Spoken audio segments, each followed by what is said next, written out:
도리어 우리 당원들이 또 이준석 대표가 자기가 큰 꿈을 꾸기 위해서는 저같이 조금이라도 부족해도 조금이라도 상품성 있는 사람들은 끌어올려서 키워줘야 된다. 아니 뭐가 부족하세요? 세상에 뉴욕대, 텍사스대, 뭐 미국이 좋은 데는 다 나오셨는데요. 한국이 좋은 데도 나오죠. 예.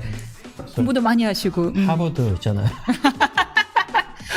공대. 이또 우리 과를 좀 봐야 되지 않겠습니까? 유력과인가 아닌가. 변호사님 말씀해 주셔서 너무 감사하고 네. 뉴욕대도 좋은 학교죠. 그건 굉장하시죠. 예, 그것도 정책. 예. 예, 그래서 뭐 저희 때는 육사도 좋았습니다. 게다 육사 나오시고. 예. 국가 간 투철하고 사상 검증에도 멀쩡하고 네. 사상 검증에도 별 문제 없고 군대 나갔다 왔거든요. 군대도 다녀오시고. 예, 뭐 훌륭하시네. 음주운전하면 안 했고. 계속하세요. 다 더 말씀하세요. 이상 얘기하면 또 그런데. 개혁신당이 오늘 일요일인 19일 전당대회를 열어서 당대표를 선출하는데요. 이 가운데 조대원 개혁신당 대구시당 위원이 위원장이 선거에 출마했습니다. 그래서 오늘은요 스튜디오로요 조대원 후보 모시고 관련된 말씀 그리고 출마의 변 들어보도록 하겠습니다. 안녕하세요. 네, 안녕하세요. 예. 안녕하십니까. 먼저 당대표 출마의 변부터 들어보겠습니다. 예, 뭐 저희 개혁신당 보고 당신들은 보수주의자냐라고 얘기하면 뭐 그럴 수도 있지. 네. 그럼 진보주의자냐? 그러면 또 뭐 그럴 수도 있지. 근데 그러면 보수도 진보도 아닌 중도냐? 네. 저는 늘 그런 질문을 받을 때마다 우리는 보수 진보가 아니라 우리는 상식이고 양심이다. 네. 예, 기존 정당에서 가장 상식적이고 양심적인 사람들. 네. 그래서 잘못한 것을 잘못했다고 얘기하고 부끄러운 것을 부끄럽다고 얘기했다가 기득권 세력한테 또 극렬 지지층한테 쫓겨났던 문자폭탄 받고 욕먹고 쫓겨났던 사람들이 나와서 만든 당이 개혁신당이고요. 그래서 제가 와보니까 정말 인적 구성이나 또 사람들의 그 토대, 공동체를 위해 선신하겠다는 마음은 너무 뛰어난데 중요한 거는 상품은 너무 좋은데 홍보가 안 돼 있더라고요. 그동안은 이준석이란 그 걸출한 스타 플레이어에 의해서 이게 이제 이끌어져 왔는데 이준석, 천하람 뭐 이 두 분으로 가지고는 한계가 있고 우리가 꿈꾸는 전국 정당, 수권 정당이 되려면 좀 다른 색깔의 이준석 당이 아닌 이준석도 있는 당, 천하람도 있는 당, 조대원도 있는 당 이렇게 다양한 스펙트럼으로 국민들한테 보여드리고 외연을 확장해야 될 필요가 있고 그 시점이 됐는데 그렇기 위해서는 이제 저같이 TK 출신이지만 수도권에서 그동안 정치를 했고 그러면서 다시 이 대구로 내려가서 또 정치를 하고 이건 출마를 하고. 어려운 도전이셨어요. 예, 뭐 정말 보수의 심장에 가셨어. 대구 사실 10몇 년 동안 그동안 고양시에서 뛰어오셨잖아요. 예. 지금 국민의힘 전신당에서요. 어땠나요? 대구 민심을 들어보니까 많이 추웠을 것 같아요. 뭐 국민의힘에서 공천 7번 잘리고 저를 자르기 위해서 뭐 룰까지 바꿔가면서 잘라냈지만 첫 출마거든요. 그렇지만 제가 당예비원장 하면서 지방선거도 진도지휘 해봤고 대선도 해봤고 했는데 정말 이만큼 힘든 선거는 처음이었다.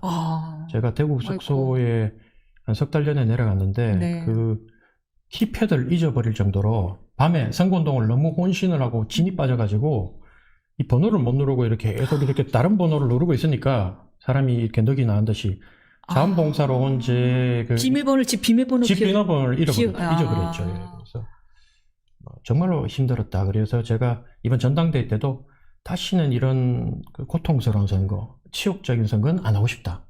그렇게 해가 제가 7.38% 얻었거든요. 진짜 네. 죽을 힘을 다해가지고 7.38%를 얻고 그날 밤에 적어도 저는 10%는 넘어야지 이제 선거 자금의 절반을 보전받잖아요. 예. 평상시 여론조사는 10%가 넘었어요. 그러니까 15%가 있고 10%가 있죠. 15%는 한 번도 못 넘었고 네. 10%는 넘어서 예. 절반은 보전을 받으면 뭐 경제적으로 어떻게 해야 되겠다는 계획을 세워놨는데 이게 이제 막판에 진짜 빨간 건 빨간 거대로 파란 거는 파란 거대로 총 결집을 하면서 이게 빠져서 아이고, 네. 첫 출구조사에서 이제 8점 몇 프로 나왔는데 그때도 충격이었지만 그래도 희망은 있다. 희망은 있죠. 예. 1.5%만 올라가면 이제 10% 넘는다 생각했는데 그게 한 12시쯤 가면서 계속 빠져서 7%대 7.5가 무너지는 걸 보고 문을 걸어 잠그고 제가 많이 울었던 너무 서럽고 아프고 서럽고 아프고 그리고 같이 뛰어준 사람들한테 미안하고 미안하죠. 그 마음이 제일 클 것 같아요. 같이 뛰어준 사람한테 미안하고 면목 없고 하는 마음이. 고향 분들한테도 그 솔직한 그때 그날 심정은 네. 당신들 해도 너무한다. 내가 국민의힘 후보보다 공부를 못했나? 내가 말을 못했나? 도덕적으로 문제가 있나?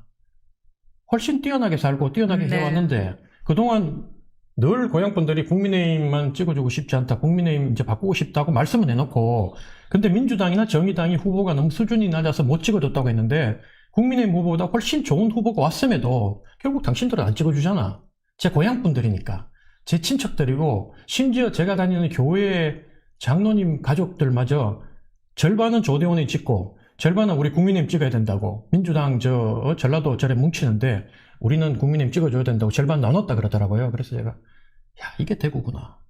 다시 한번 당의 힘의 크기를 절감하셨을 텐데 예. 그렇다면 지금의 개혁신당 지금보다 당연히 존재감이 커져야 되지 않겠습니까? 예. 어떤 비전을 갖고 계시나요? 저는 상품이 너무 좋기 때문에 그리고 또 국민들이 이 차악 정치에 이제 정말 신물을 시간이 갈수록 더 크게 느낀다고 봅니다.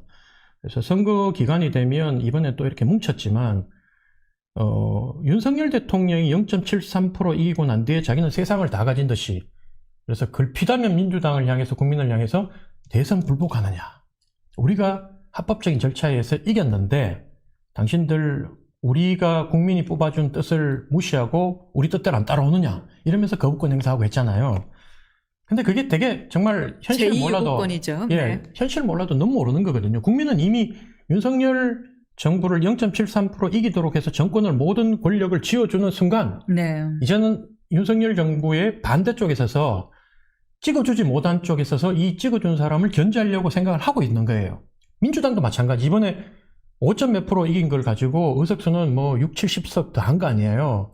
그러니까 이분들이 생각할 때 야 우리가 국민들의 뜻을 이만큼 얻었기 때문에 대통령이나 정부 여당이 이 민심의 뜻을 반하느냐 하는데 대통령 꼴이 또 정부 여당 꼴이 너무 싫어서 안 찍어줬지만 딱 찍어주는 순간 여기를 170석, 180석을 만들어주는 순간 또 국민은 견제할 또 준비가. 마음 네. 이미 왜냐하면 주권은 국민에게 있으니까. 당신들한테 견제해야죠. 우린 줄 거 다 줬고 예. 꼴 보기 싫은데 어쩔 수 없이 줬지만 이젠 누리는 걸 누리고 이제 반대쪽 힘을 실어줄 준비를 하는데 국민들이 그러면서 무슨 생각을 하냐면 이게 최선일까?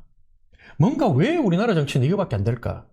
뭔가 새로운 대안 없을까? 이런 생각을 하는데 그 대안을 찾으려고 했던 게 이번에 호남 쪽이나 진보 쪽에서는 조국혁신당이었고 이 보수 쪽에서는 처음에 이 개혁신당한테 관심을 주시다가 개혁신당의 갑자기 준비가 되고 이러다 보니까 내공이 부족하고 준비가 부족하고 이러면서 다 떠나버렸거든요.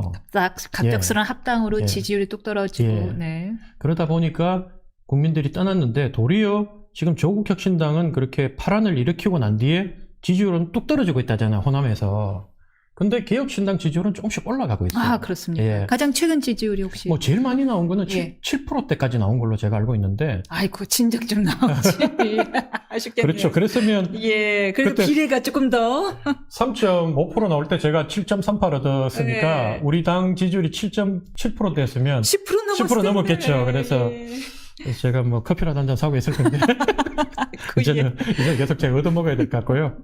그래서 국민은 뭐 저희를 찍어줄 또 저희를 주목하고 저희가 올라오기를 기다리고 계신다. 네. 그래서 개혁신당이 내부에서 혁신하고 또 포용하고 열린 정당의 모습, 깨끗한 정당의 모습 이런 것들을 보여드리면 네. 국민은 언제든지 우리한테 관심을 주고 키워주실 준비를 하고 있다. 저는 그렇게 생각합니다. 그런데 우리나라에서는 이것이 참 네이밍이 중요한 것 같은 게 상식, 혁신 다 좋은데 각자 당에서 다 상식, 형식을 부르짖거든요.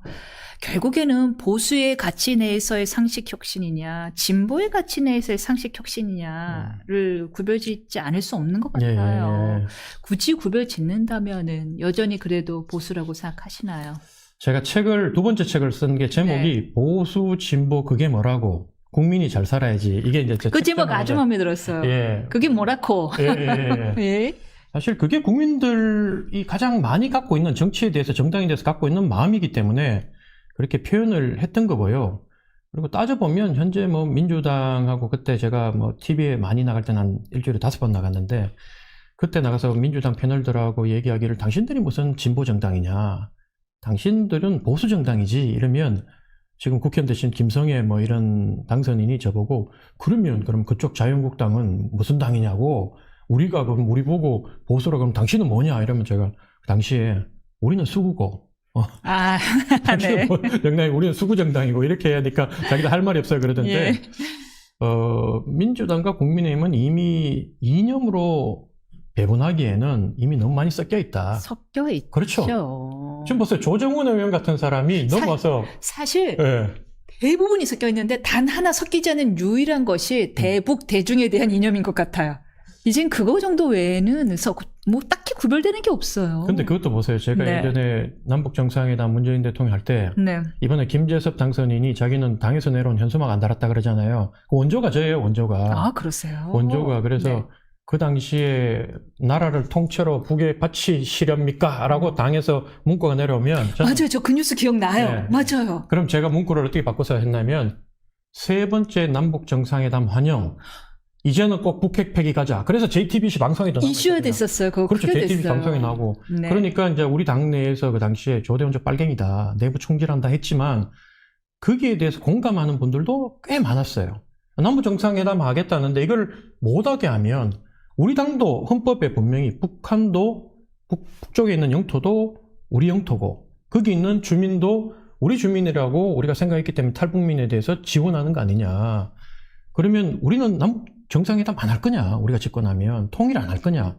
이런 내부 비판이 많았거든요. 그래서 양쪽에 오른쪽에 있는 예를 들면 지금 민주당에 있는 분들도 토착외구 뭐 일본하고 대화 끊는 거 이거 너무 후지다 이렇게 얘기하는 분이 많고 그 다음에 국민의힘에도 북한하고 대화해야지 이런 분도 많아요. 근데 이 머저리티가 이렇게 좀 삐져나오는 마이너리티 의견을 그냥 무력으로 진압해버리고 왕따시키고 하기 때문에 용기가 없어서 가만히 있는 거지. 근데 당세가 약해지고 이번 국민의힘처럼 선거가 지고 내부에서 자비판의 분위기가 올라오면 언제든지 이런 내용은 터져나오거든요. 그렇기 때문에 대북관에 대해서도 저는 이제는 많이 섞여 있다. 이렇게 봅니다. 예. 네. 알겠습니다. 그 다음에 지금 당 대표 이야기를 하고 있는데요. 이준석, 좀 전에 저희가 이제 본격적으로 방송이 시작하기 전에 잠깐 그런 말씀을 하셨습니다. 이제 조금 당의 색깔이, 이준석 당 대표, 1인 대표의 색깔에서 좀 벗어날 때가 된 것 같다라는 말씀을 주셨어요. 그 차별화를 위해서 어떤 노력을 기울이고 계신가요? 일단은 뭐 제가 총선 때도 뭐 라이브를 켜놓고 우리는 이준석 당이 아니다. 도리어 대구는 조대원 당이다 이랬다고 또 우리 당에서 뭐 공격을 이준석 대표를 너무 사랑하는 당원들한테 제가 또 욕을 바가지로 먹고 해명하라고 지금 전당대회에서도 계속 그러는데 상식적으로 봤을 때 네. 심지어 윤석열 당, 이재명 당이란 걸 다 알고 있지만 그 당에 있는 사람들도 생각 있고 총선에 들어가면 우리 당은 윤석열 당이 아닙니다. 우리는 국민의 당이고 예를 들면 국민을 위한 당이고 윤석열 대통령을 중심으로 한 당이지 윤석열 당이 아니다. 여기도 마찬가지 이재명 사당이 아니다 얘기하잖아요. 마찬가지로 저희도 이준석 우리는 특히 규모가 작기 때문에 이준석 대표의 그 스타성이 필요하고 그걸 또 천하람 당선인도 이준석 그 대표만큼 이렇게 많이 올라와서 스타성을 가진 여러 후보들이 인력 풀이 이제 필요한데 저는 이준석 대표가 가진 그 천재성, 스타성이 우리 당의 가장 큰 자산이면서도 동시에 또 아킬레스건이다. 아킬레스건이다. 예, 만약에 이준석 대표 한 명 위주로 끌려가는 당인데 그 이준석 대표가 공격받아가지고 만약에 갖고 있는 그 리더십의 상처를 입으면 그 상품성이 리스크가 있죠. 예, 네. 그렇게 되면 당을 문 닫아야 되느냐. 그렇기 때문에 이런 뛰어난 젊은 인재들을 보호하기 위해서라도 이제는 좀 나이가 그 다 30대, 이준석 대표도 아직까지 39세거든, 만으로 따지면. 천하람 당선인 38. 이제는 법률 나인걸요. 예, 네. 다들. 그러니까 아직 대통령도 올해 하면 대통령 선거도 이제 생일이 지나야 출마할 수 있는 나이지 대통령 출마도 못하는 나이단 말입니다. 그렇기 네. 때문에 그런 부분에 있어서 이제는 우리가 이준석 대표 혼자서 당을 만든 게 아니라 뭐 예를 들면 양양자, 조응천, 금태섭, 이원욱 이런 분들의 훌륭한 분들이 있고 또 저도 국민의힘에서 위원장도 했고. 근데 너무 겸손하신 거 아니에요? 왜냐하면 지금 한번 볼까요? 이준석 대표의 스타성이 어디서 온 거라고 보시나요? 스타성 뭐라고요?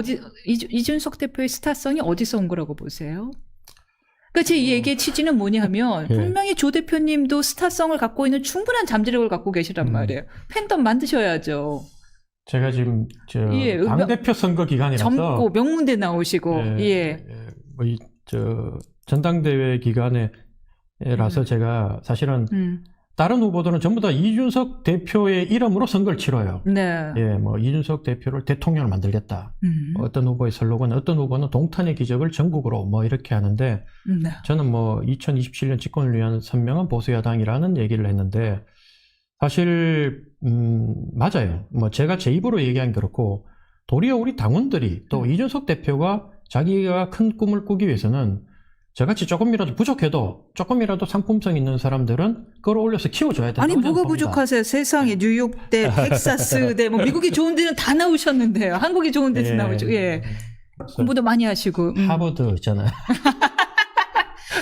공대 여기 또 우리 과를 좀 봐야 되지 않겠습니까? 유력과인가 아닌가. 변호사님 그 말씀해 주셔서 너무 감사하고 네. 뉴욕대도 좋은 학교죠. 그건 굉장하시죠. 예, 그것도 정책. 예. 예, 그래서 뭐 저희 때는 육사도 좋았습니다. 게다가 육사 나오시고.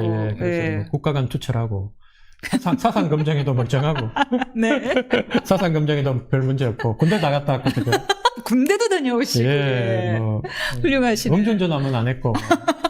계속하세요. 다 더 말씀하세요. 이상 얘기하면 네. 또 그런데 그래서 뭐 어쨌든 저는 뭐 제가 당 대표를 맡게 된다면 네. 지금 우리 당이 취약한 게 2030 남성들은 여론조사 10% 이상 심지어 15% 나오는 여론조사도 있는데 여성들은 3분의 1도 안 나와요.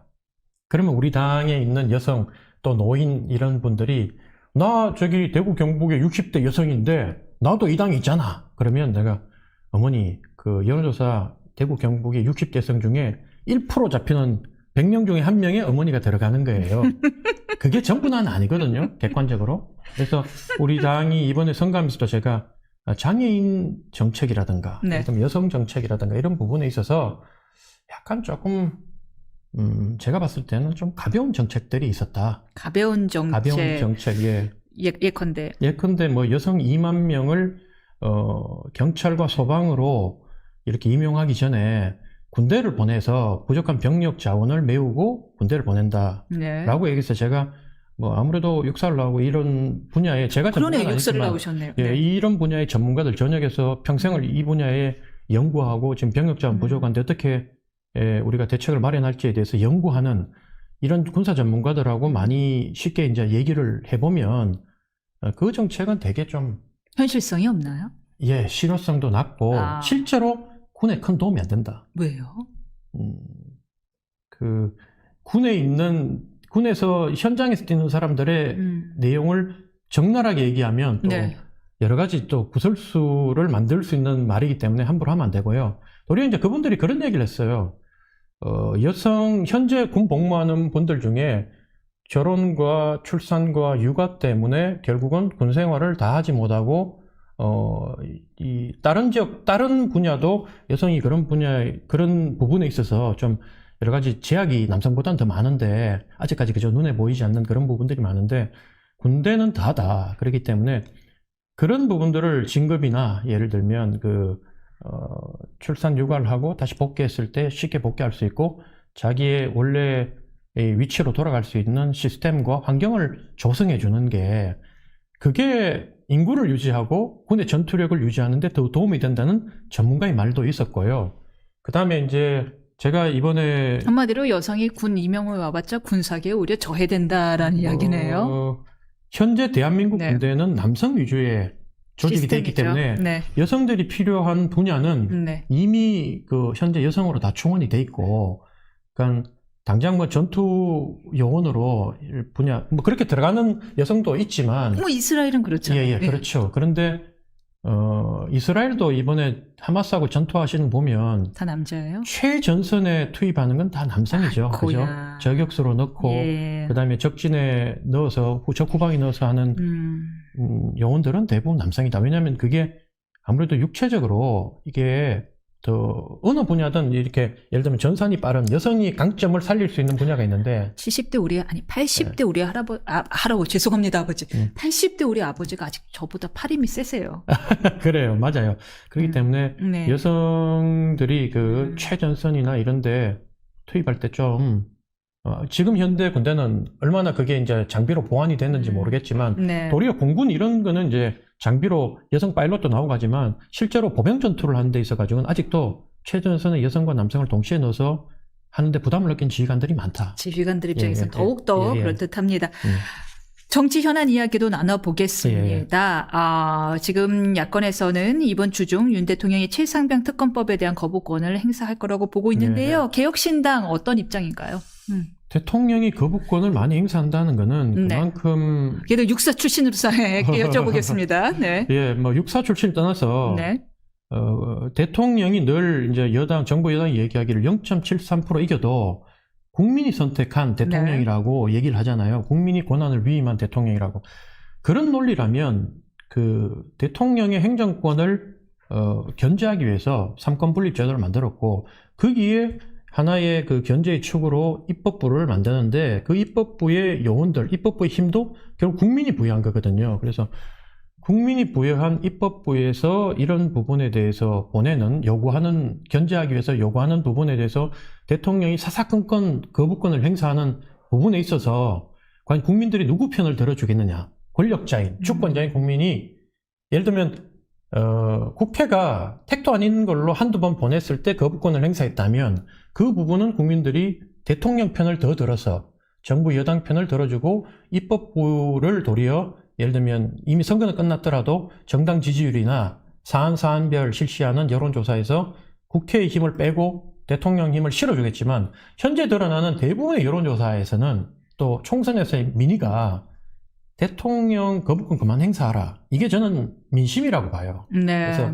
이런 부분에 있어서 대통령이 한 번이라도 제대로 국회에서 요구한 그 각종 의혹이나 이런 사안에 대해서 그리고 국회에서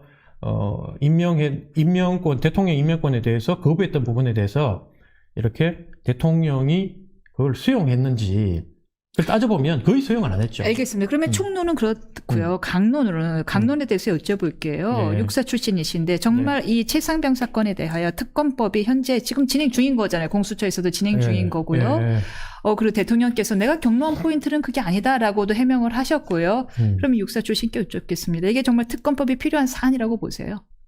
저는 네. 이미 대통령 누가 이걸 직접적으로 해병대 사령관한테 소위 말해서 압력을 넣고 수사단장의 수사를 왜곡시켰는지는 모르겠지만 부당한 네. 압력을 넣은지는 모르겠지만 그게 대통령인지 아니면 대통령실의 관계자인지 모르겠지만 네. 이미 국민들이 그러한 부당한 압력이 있었다고 믿어버렸고 이미 인식이 생겼다. 그 인식하게 됐고 거기에 대해서 해명하고 과연 그게 누군지를 밝히라고 국민들이 얘기를 했기 때문에 대통령실에서는 뭐 법적인 절차가 있지 않느냐 그 절차대로 가면 된다고 얘기하지만 이미 국민들이 그 절차도 못 믿겠다고 얘기한 거 아닙니까? 그러니까 야당이 터무니없는 주장을 했다면 아마 국민들이 특검하자는 거 이거 지긋지긋하다 그만 좀 하자 법 체계가 있는데 검찰과 공수처에 맡기자라고 얘기를 했을 거예요. 근데 여론조사를 돌려보면 압도적으로 국민들이 특검을 요구하잖아요. 네. 여론조사가 다는 아니지만 저만 하더라도 이거는 특검으로밖에 밝힐 수가 없다고 저는 생각을 하고 있기 때문에 뭐 특검이 다 밝힐지는 모르지만 네. 오히려 대통령이 여기에 대해서 책임이 없다면 네. 특검을 통해서 자신이 결백함을 밝히는 그런 도구로 사용이 된다. 저는 그렇게 생각합니다. 텍사스 경제학 석사를 나오셨으니까 여쭤볼게요. 네이버 라인 야후 사태에 대해서는 어떤 입장이세요? 결국은 네이버 지분 인수하려는 그 일본 정부의 시도가 막힌 거 아닙니까? 결국 안 한다고 했잖아요. 이것도 뭐 경제적 논리를 떠나서 이게 사실은 그 정부가 우리가 그런 얘기 하잖아요. 51만 건의 개인정보가 유출됐다고 해서 미국의 뭐 구글이 한국 뭐라고 합니까 여기 구독자라고 합니까? 뭐 이용자라고 합니까? 이용자의 개인정보가 51만 건이 유출됐다고 해서 우리 정부가 구글에 압력 넣어서 너 지분 팔고 나가라고 얘기할 수 있느냐? 우리는 뭐 합작회사가 아니니까. 예를 들면 그리고 미국 회사였다면 일본 정부가 그렇게 할 수 있었겠느냐? 그러니까 국민들이 생각하는 거는 일본 정부가 우리 정부를 만만하게 봤다. 이 국민 정서를 건드린 거예요. 근데 중요한 거는 뭐 일본 정부의 욕심인지 모르겠지만 일본 정부가 한국 기업에 대한 불신도 있었고 정보를 다루는 특히 회사들 그리고 일본 야후 있잖아요. 소프트뱅크가 또 여기에 대해서 일개 벤처 캐피탈이 이런 기술 회사를 먹어버리려는 욕심도 부렸고. 근데 우리 국민들이 분노하는 지점은 일본이 어떻게 하고, 일본 회사가 어떻게 하고가 아니라 우리 정부가 여기에 대해서 너무 안일하게 대처하고, 그 다음에 무관심했다. 여기에 대해서 화가 난 거예요. 거기에 특히나 윤석열 정부 들어와서 친일적인, 일본하고 급속히 가까워졌는데, 그러면 일본하고 가까워진 것만큼 우리 국익도 챙겨야 되는데. 그걸 친일이라고 보시는군요. 예, 그 반일 감정의 정상화라고 보는 시각도 있는데 친일이라고 보시는군요. 국민 정서가 지금 그렇게 돼버린 거 아닙니까? 대통령이 지금 현재 우리가 그때 가장 했던 게, 우리 정부에서는 강제징용자들 일본 기업이 배상하라고 했는데 제3자 변제라는 방식으로 국민들이 되게 자존심 상해했잖아요. 거기에 대해서 이해하는 부분들도 있었지만, 중요한 거는 결국 정치는 인식의 영역이고, 더 많은 국민들이 그렇게 생각하면 이걸 어떻게든 홍보를 하든 아니면 상대를 공격해서 시각을 바꿔야 되는 거거든요. 그래야지 정치적 힘이 생기는 거지, 아무리 권력을 잡았다 해도 민심이 안 따르면 못하는 거예요. 근데 현재 부분에 있어서 대통령이 예를 들면 오염수 방류 문제라든가 이런 부분에 있어서 전부 다 이 다수의 민심하고 반하는 소수 민심을 따라가다 보니까 이번 사태도 국민들이 대통령이 아무리 설명을 하고 해도 이거는 예를 들면 정부가 개입할 수 없는 문제라고 얘기를 했다 하더라도 국민들은 그렇게 생각 안 하는 거죠. 알겠습니다. 이 이준석 대표의 마이크가 워낙에 크다 보니까 예. 이준석 대표의 목소리가 많이 들리는데, 많은 이제 그래도 한때 이준석 대표를 비롯해서 여러 지금 현재 당원들을 아꼈던 분들이 우려하는 것이 뭐냐 하면, 도대체 개혁신당은 그래도 보수의 기치를 내세우면서 어떻게 단 한 번도 민주당을 공격하는 모습을, 비판하는 모습을 본 적이 없다라는 비판을 합니다. 저는 많이 했어요. 저는 네. 민주당한테 토착 외구, 예. 어쩔 수 없는 국짐, 표준말도 못 쓰는 저 TK 출신 잘라라, 이런 공격을 너무 많이 받았고요. 네. 사실은 제가 자유한국당 전당대회 때 김진태 이제 개혁신당이. 개혁신당이. 제가 그렇게 꾸준히 했기 때문에 네. 사실은 그 개혁신당에 와서도 저 같은 사람도 많이 있고, 실제로 민주당에서 오신 분들은 민주당에 대해서 더 많이 비판해요. 솔직히 우리가 그런 게 있어요. 국민의힘에서 나온 사람들은 국민의힘에서 우리가 박해받고 왕따 당하고 했던 피의식이 있다 보니까 네. 사실은 친정집에 대해서 서운하고 아픈 게 더 많고, 제가 민주당 출신들, 정의당 출신들 만나보면 이분들은 진보 진영에 대한 이 소위 분노, 억울함, 이런 것들이 오죽하면 내가 안 나오고 싶은데 니들이 날 쫓아냈잖아, 이런 마음이 있어요. 근데 말씀 맞다나 모든 스피커, 거의 우리 개혁신당의 마이크의 90% 이상을 이준석 대표가 다 독점하다 보니까, 또 이렇게 표현하면 또 이준석 대표를 사랑하시는 분들이 조대원이 나가서 또 당에다가 또 내부 총질한다 그러는데, 현실이 그래요. 이 전당대회를 하고 있는데도 전당대회 5명의 후보들이 하는 내용들은 거의 언론이 안 나고, 여전히 이준석 대표를 따라다니는 언론이 그 한마디를 받아쓰고 기사화하는 걸 보기 때문에 빨리 이걸 조금 나눠야 된다, 스피커를. 네, 마이크를 좀 나눠야 되는데. 그게 개혁신당 전체를 위해서도 중요하고, 그 다음에 이준석 대표를 정말 아끼는 분들이 앞으로 이준석 대표를 정말로 잠룡으로 만들어서 이준석 대통령을 만들려고 해도 이건 절대적으로 필요합니다. 왜냐하면 한 명이 말실수하면 그냥 와자창 무너지는 거잖아요. 그렇죠. 그런 의미에서라도 마이크를 좀 나눌 필요가 있는 거란 말이에요. 그렇죠. 다른 사람들도 발언 해주고. 저 같은 사람이 대신 이준석 대표가 하고 싶었던 얘기를 하면서 공격받고 해명하고 이러면서, 그러니까 우리가 대변인 세우는 거 아니에요. 후보가 덜 상처받으라고. 그렇죠. 때로는 물러나기도 하고 대변인이 사죄도 하고 하는 건데, 이준석 대표가 바로 마이크에 대고 다 얘기를 하면 온전히 그 모든 책임은 이준석 대표한테 간다. 이걸 우리 당원들이 좀 알았으면 좋겠어요. 그렇게 알겠습니다. 한마디만 근데 제가 우려해서 제가 아끼는 제가 응원하는 마음에서 말씀을 드리는 거면, 조금 이제 물론 시작이 달랐던 거죠. 이렇게 표현대로라면 박대받은 사람들이 모였다라고 되어 있는데, 개혁신당 같은 경우, 죄송합니다. 조국신당 같은 경우 이렇게 갑자기 깜짝 놀랄 만한 지지율을 얻을 수 있었던 이유 중에 하나가 반목하지 않았거든요. 우리는 한 팀입니다. 대신 약간 여기 미진하다고 느끼시나요? 저희한테 표 주세요. 줍줍 전략을 쓰셨단 말이에요. 이렇게 계속해서 반목 이미지를 계속 가져가는 것이 장기적으로 좋은 전략일까 하는 우려가 있는 거죠. 이것이 자꾸만 존재감을 좀 더 드러내려면은 개혁신당이 이제 반목하는 모습 안에서 계속해서 반목하는 모습을 보이는 것이 진보의 표도 못 갖고 오고 보수의 표도 못 갖고 오면서 지지율을 존재감을 떨어뜨리는 거 아닌가 하는 걱정을 하는 그러면 거죠. 반목이라는 게 기존 그 정당의 반목입니까? 그럼 내부적인 반목입니까? 기존 정당과의 반목이에요. 기존 정당과의 네. 특히 원래 친전 정당과의 반목. 국민의힘과의 반목. 네. 예, 그 부분도 맞아요. 제가 대구를 내려가 보니까 제가 왜 우리가 이 선명한 보수 야당이라는 얘기를 했냐면 결국 집권을 하기 위해서는 제가 네. 뼈저리 느낀 거지만 집권을 하기 위해서는 이 영남이나 호남의 기반을 갖고 있어야 돼요. 색깔 있어요. 예. 이 무작정 찍어주는 이 세력을 등에 업고 수도권에 와서 상대의 진영에 무조건 찍어주는 반대쪽 세력을 등에 업고 나온 사람하고 수도권에 승부를 하는 거지. 수도권에서는 겨우 1%, 2% 갈리고 하잖아요. 뭐 다 많아도 5% 아니고. 그리고 마음 금방 바뀌어요. 예, 그렇죠. 근데 여기는 이기면요 노다지예요. 보통 한 3, 40%는 먹고 들어가는 거예요.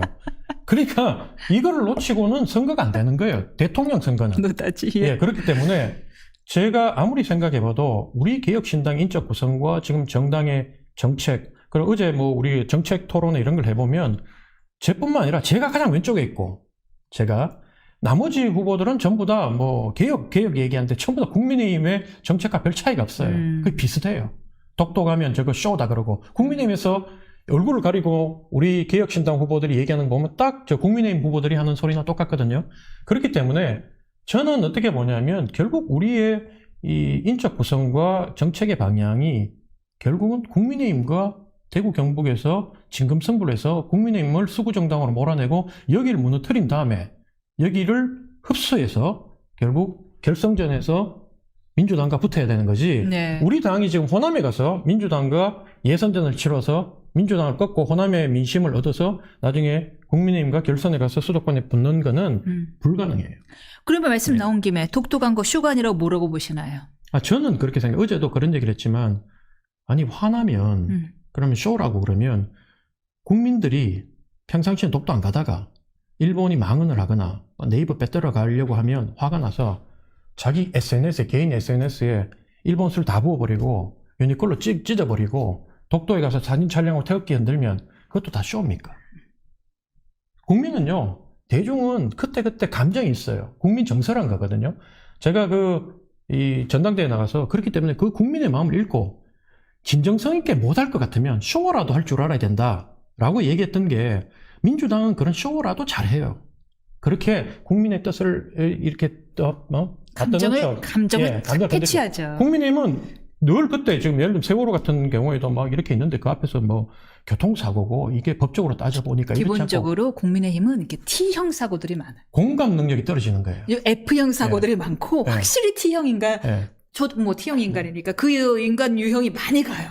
그러니까 법조인이 많고 공무원 출신이 많고 군인 출신이 많다 보니까 이성부터 학교 다닐 때부터 공부 잘하고 이러니까 다들 내가 제일 뛰어난다 이런 게 있고 민주당은 조금 달라요. 민주당은 그래도 이렇게 예술가 출신도 많고 그리고 자기가 능력이 부족한 바닥부터 기어가지고 사람들하고 어울리면서 올라가서 한 데서 그분 권력을 잡은 사람들이기 때문에 민심을 읽고 그 민심을 꿰뚫는 능력이 자기가 비록 살아온 모습은 전혀 그거하고 다르면서도 본능적으로 알죠. 가면을 쓰고 그렇게 하는 능력이라 뛰어나다. 제가 이런 얘기를 하면 그 핵심을 알아야 되는데 심지어 민주당에서 온 후보까지도 저보고 아니 그러면 쇼하자고 얘기하냐 그렇게 해야 되냐 우리는 진정성 있게 얘기해야지. 진정성 있게 얘기하면 제일 좋고 진정성 있게 행동하는 게 제일 좋지만 그게 안 되면 살아온 게 다르고 우리가 그걸 잘 모르게 못한다면 민주당처럼 제발 쇼라도 좀 하자. 그래야지 국민들도 이게 진정성이 없는 거 알지만 이게 예를 들면 그날 반짝 와서 별짓을 다 하는 거 알지만 그래도 참 대단하다. 민주당에서 어떤 분이 오신 분 어떤 분이 그 말씀을 했는지 왠지 느껴집니다. 쇼하는 거 절대 못하는 분 있거든요. 항상 이렇게 이게 폼 잡는 게 제일 중요한 분 계시거든요. 저도 그랬는데 해보니까 자꾸 그것도 연습하면 돼요. 하면 됩니까? 연습하고 노력하면 돼요. 그러니까 해야 됩니다. 알겠습니다. 마지막으로 당대표 후보로서 포부와 함께 후보님만의 장점 부탁드리겠습니다. 저는 정치권에 들어온 지 20년 됐습니다. 20년 됐는데 정말 거물 정치인 누구의 도움도 받지 않고 지역사무소에서 바닥 청소부터 하면서 올라와서 제가 대선전략기획위원, 당협위원장, 변화혁신위원장, 그다음 당대표 직속의 특위위원, 그리고 시당위원장을 거치면서 이 수도권과 민심, 수도권과 지방, 특히 우리 보수의 기본이 되는 영남 정서를 잘 알고 있고요. 딸 하나 키우면서 여성의 마음도 잘 읽을 줄 아는 능력을 제가 배웠습니다. 그렇기 때문에 많이 헌신하셨어요. 예, 노인과 여성, 그다음 보수와 진보 아우르면서 제가 잘 이 외연을 확장할 수 있는 능력을 고루 갖췄기 때문에 우리 당원분들, 국민 여러분 저한테 한번 기회를 주신다면 개혁신당이 정말 거대 양당이 하지 못하는 그런 그 국민의 마음을 아프게 하고 국민이 뭔가 허전한 차악 경쟁하고 있는 이 틀을 깨서 개혁신당이 대안이 되고 그 대안을 통해서 국민들의 마음을 시원하게 해드릴 수 있는 그런 정치 꼭 한번 보여드리고 싶습니다. 갖고 계신 게 너무 많아서 너무 겸손하게 말씀하신 것 같은데 심지어 보세요. 육사 나와서 국방에 대한 감 갖고 계세요. 해외 대학을 나와서 외교에 대한 감 갖고 계세요. 경제까지도 지금 통달을 하셨습니다. 여러 분야에 대해서 골고루 공부하셨다는 분들 것도 당원분들 꼭 참고해 주셨으면 좋겠습니다. 정치권 와서 이렇게 칭찬 들어본 지가 너무 오래돼서 되게 민망합니다. 아닙니다. 고맙습니다. 많이 이번에 선거 치르면서 자존감이 많이 망가지셨을 텐데 좀 이번 기회로 회복되셨기를 고맙습니다. 진심으로 기원하겠습니다. 네, 조대원 당대표 후보님 모시고 이야기 나눠봤습니다. 감사합니다. 네, 고맙습니다.